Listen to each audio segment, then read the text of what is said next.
नमस्कार दोस्तों, जैसे कि मंदिरों में या कीर्तन में या जागरण में या भजन संध्या में कई लोग नाचते हैं, तो वो नाचने का क्या फ़ायदा है।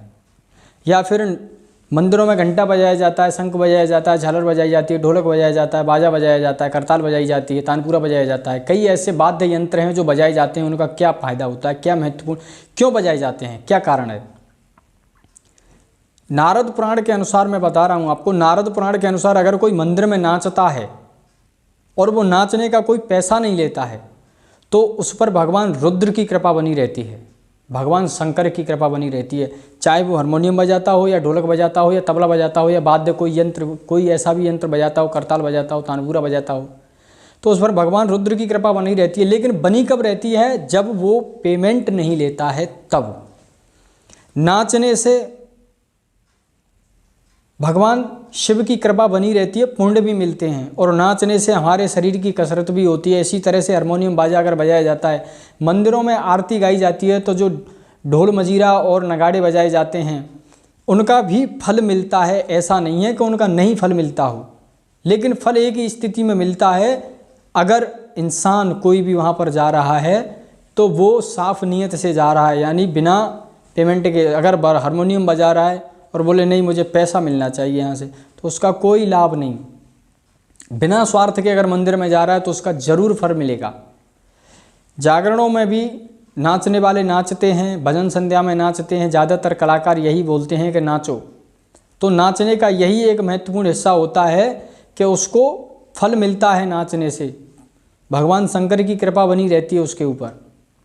निस्वार्थ भाव से अगर नाचता है, प्रेम में आनंदित होकर के।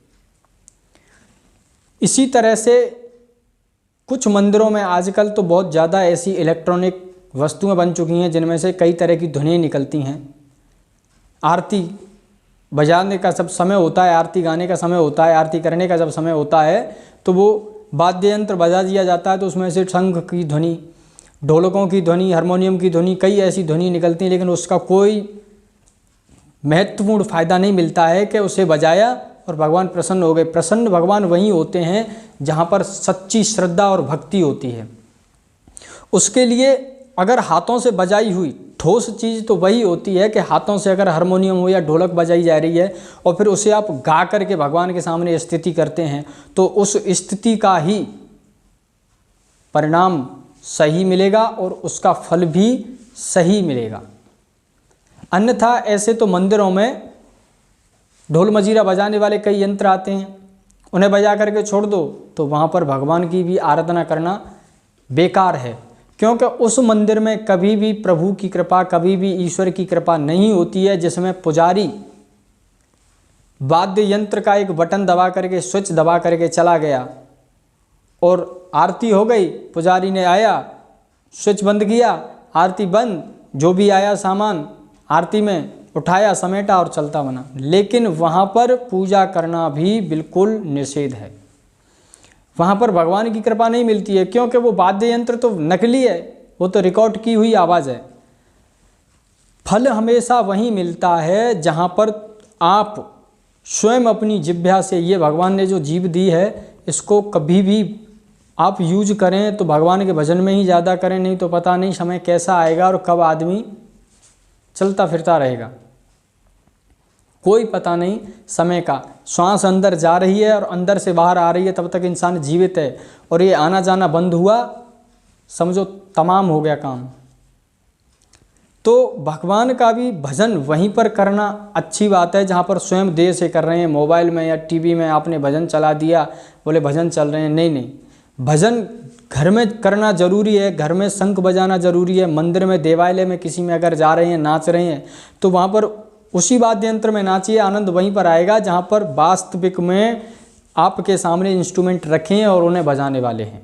ये नारद पुराण के अनुसार कथन बता रहा हूँ मैं। अगर नारद पुराण आप पढ़ते हैं, पुराणों को पढ़ते हैं, तो पुराणों में स्पष्ट बातें हैं। आजकल इंसान के पास पैसे के चक्कर में, धन के चक्कर में इतना समय नहीं है कि चलते चलते मंदिर पर शाम के समय में या सुबह में या फिर दोपहर में थोड़ी देर के लिए मंदिर में जा कर के भगवान के सामने आराधना भी करे। ऐसा समय बदल गया है कि इंसान के पास समय है ही नहीं। पैसा कमाने के चक्कर में केवल और केवल पैसा कमाना चाहता है। और भगवान से भी प्रार्थना करते हैं, 1 रुपया चढ़ा करके, कलयुग का मानव है, प्रवृत्ति बनी जाती है, 1 रुपया चढ़ा करके 1 लाख रुपए की चीज़ मांगते हैं। कभी भगवान से ये नहीं पूछा होगा कि आप कैसे हैं। ये भाव में ही भावना होती है, और भावना के अंदर अगर भाव होता है तो भगवान जरूर सुनते हैं और भव से बेड़ा पार हो जाता है। इसलिए कभी भी आप जाएं मजीरा लेकर के, तानपुरा जा कर के, बांसुरी लेकर के, जो भी है आप उसे बजाएं तो प्रभु की आराधना में आपको जरूर सफलता मिलेगी। ऐसा मेरा नहीं, नारद पुराण का मानना है। नमस्कार।